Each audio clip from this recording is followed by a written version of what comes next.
Hello student, आज का हमारा टॉपिक है पैकेजिंग ऑफ डीएनए हेलिक्स। तो फर्स्ट ऑफ ऑल ये जो है ये सेल है। सेल के अंदर होता है न्यूक्लियस और ये न्यूक्लियस के अंदर डीएनए फिक्स रहता है। ठीक है, तो पहले तो हमको पैकेजिंग समझनी हो तो हमको ये पता होना चाहिए कि न्यूक्लियस है उसका डायमेंशन कितना है प्लस डीएनए की जो लेंथ है वो कितनी है। तो ये तो हम पता लगा सकते हैं ना कि ये न्यूक्लियस के अंदर डीएनए फिक्स कैसे हुआ होगा। तो पहले हम ये कर रहे हैं कि डीएनए की लेंथ कितनी है। ठीक है, तो ये जो है फॉर एग्जांपल ये डीएनए, ये यहाँ पे डीएनए के अंदर नाइट्रोजिनस बेस पेयर होती है, लाइन में अरेंज होती है।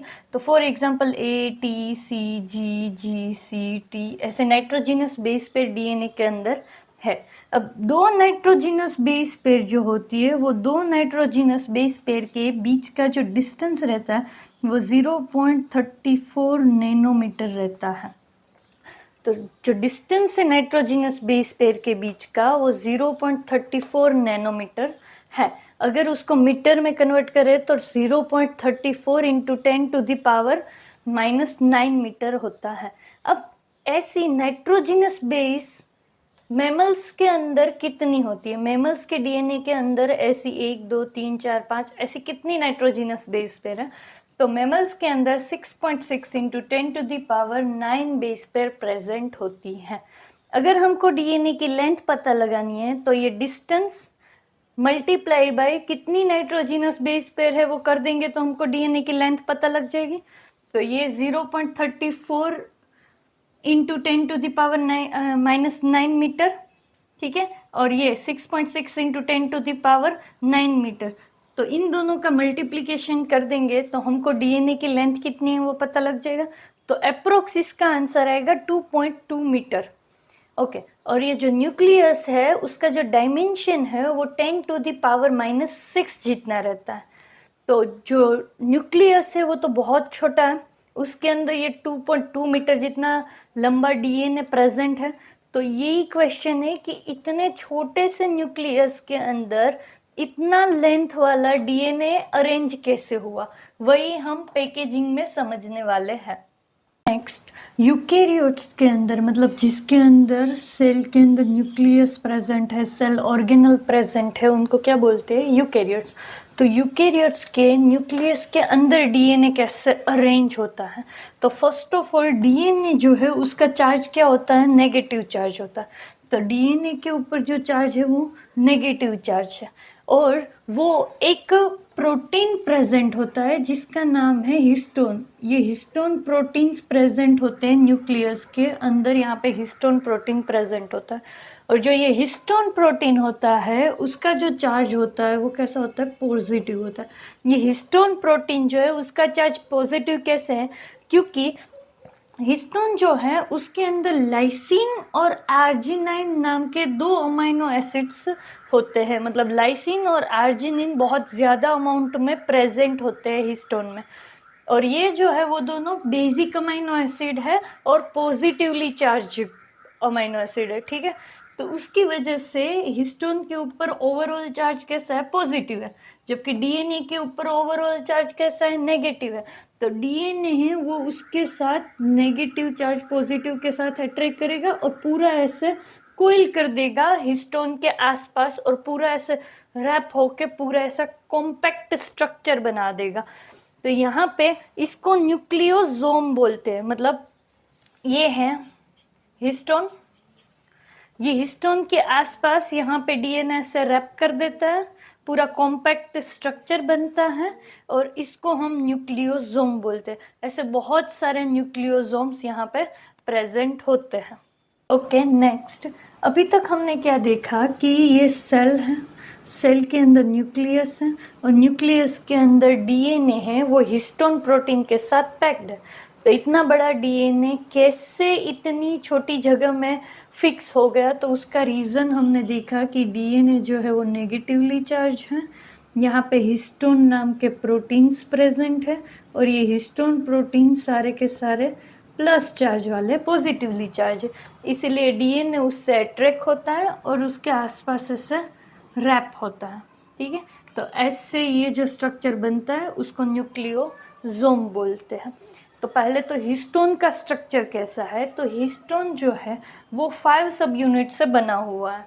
तो हिस्टोन है 5 सब यूनिट है जिससे बना हुआ है, HA, H2A, H2B, H3 और H4, जिसमें से ये जो 4 है H2A, H2B, H3 और H4, जिसको साथ में कोर हिस्टोन बोला जाता है या तो न्यूक्लियोसोमल हिस्टोन बोला जाता है, और ये जो फर्स्ट वाला है उसको लिंकर हिस्टोन बोला जाता है। अब हिस्टोन का स्ट्रक्चर कैसा होता है, पिज़्ज़ा सोच लो कि उसके 4 पीसीज है, ठीक है। तो ये 4 पीसेस जो हैं उसमें से एक H2A, एक H2B, एक H3 और एक H4 है, ठीक है। ये पिज़्ज़ा के ऊपर दूसरा पिज़्ज़ा रख दो तो सेम होगा। तो इसके ऊपर H2A, इसके ऊपर H2B, इसके ऊपर H3 और इसके ऊपर H4, तो जो 2 पिज़्ज़ा हुए, मतलब टोटल कितने पीस हुए, 8 पीस हुए। तो वही हो गया हिस्टोन ऑक्टामर। तो हिस्टोन ऑक्टामर के अंदर 2 H2A, 2 H2B, 2 H3 और 2 H4 प्रेजेंट होते हैं। मतलब हर एक की कितनी कॉपी है, 2 कॉपीज है, इसकी नहीं, H1 की नहीं, ये 4 की। इसीलिए टोटल 8 हुए, इसीलिए उसको क्या बोलते हैं, ऑक्टामर। तो ये जो स्ट्रक्चर बना, उसके आसपास डीएनए ऐसे रैप करता है। देखो ये स्ट्रक्चर है, ये 8 है, 8 से बना हुआ हिस्टोन है, ऑक्टामर है। तो उसके आसपास डीएनए ऐसे रैप हुआ है, ठीक है। तो एक हिस्टोन के आसपास कितना डीएनए रैप होता है, तो अबाउट 200 बेस पेयर जितना डीएनए एक हिस्टोन के आसपास रैप होता है। और ये जो स्ट्रक्चर बना उसको क्या बोलते हैं, न्यूक्लियोसोम बोला जाता है। मतलब हिस्टोन का ऑक्टामर प्लस 200 ये डीएनए की बेस पे जो रैप हुई, तो वो पूरा क्या बना देता है, हिस्टोन ऑक्टामर बनाता है। उसके बाद ये H1 जो है, जिसको क्या बोलते हैं, लिंकर हिस्टोन बोला जाता है। ये जो लिंकर हिस्टोन है वो लिंक करने का काम करता है। अब ऐसे बहुत सारे न्यूक्लियोसोम्स होंगे और ये सारे न्यूक्लियोसोम्स एक दूसरे के साथ जुड़ के क्रोमेटीन नाम का स्ट्रक्चर बनाएंगे। ओके, नेक्स्ट ये न्यूक्लियोसोम है। न्यूक्लियोसोम हम किसको बोलते हैं कि हिस्टोन के आसपास डीएनए जो है 200 बेस पे डीएनए की जब रैप करती है, उसके आसपास टर्न लेती है, तब हम उसको न्यूक्लियोसोम बोलते हैं। तो न्यूक्लियोसोम से क्रोमोसोम कैसे बना, तो ये एक है जिसको हम न्यूक्लियोसोम बोलते हैं। अब ऐसे बहुत सारे न्यूक्लियोसोम्स एक दूसरे के साथ लिंक होते हैं, और ये जो लिंक करने वाला बीच का जो डीएनए है उसको लिंकर डीएनए बोलते हैं।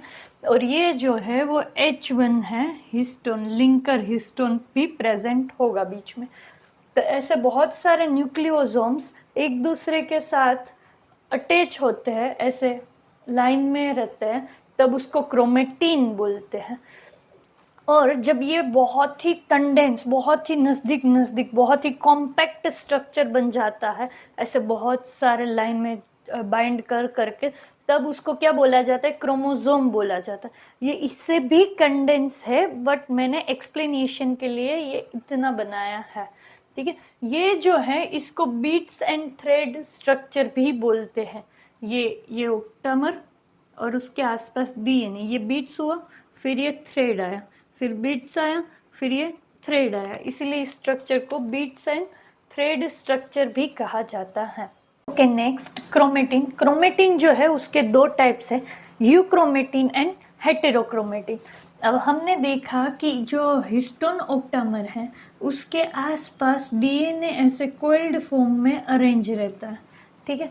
तो अब ये जितना कंडेंस, जितना कॉम्पैक्ट स्ट्रक्चर होना चाहिए, जितना कॉम्पैक्ट स्ट्रक्चर होना चाहिए उतना ही कॉम्पैक्ट है, तो ये फंक्शनल होगा और उसको बोलते हैं यूक्रोमेटिन। बट अगर ये ज़्यादा ही कंडेंस्ड है, बहुत ज़्यादा कॉम्पैक्ट स्ट्रक्चर है, हाईली कॉम्पैक्ट है, जितना होना चाहिए उससे भी ज़्यादा, तो वो फंक्शनल नहीं रहेगा और उस पार्ट को बोल देते हैं हेटेरोक्रोमेटिन। तो ये जो है वो लूजली पैक्ड रहता है, मतलब नॉर्मली कोइलिंग होती है, नॉर्मली रैप्ड है। बट ये जो है वो डेंसली पैक्ड है। अगर इसको स्टेन किया जाए तो ये लाइट कलर की स्टेनिंग देगा। अगर इसको स्टेन करा जाए तो ये बहुत डार्क दिखेगा, ठीक है। और ये जो यूक्रोमेटिन है वो इनर साइड प्रेजेंट है, मतलब ये सेल है, ये सेल का न्यूक्लियस है, तो न्यूक्लियस की इनर जो साइड है वहाँ पे यूक्रोमेटिन प्रेजेंट होते हैं, और ये आसपास जो है पेरिफेरल पार्ट है वहाँ पे हेट्रोक्रोमेटिन प्रेजेंट रहते हैं।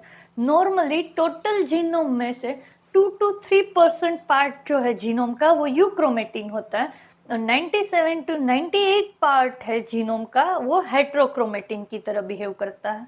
अब ये जो है वो ट्रांसक्रिप्शनली एक्टिव है, इसमें ट्रांसक्रिप्शन हो सकता है, जबकि इसका ट्रांसक्रिप्शन नहीं हो सकता। मतलब कि ये जो है ये डीएनए है, ये जो डीएनए है ये डीएनए में से एमआरएनए बनेगा, और एमआरएनए से प्रोटीन बनता है, ठीक है। तो डीएनए में से एमआरएनए बनाना है, मतलब डीएनए में से देख के कॉम्प्लीमेंट्री बनेगा।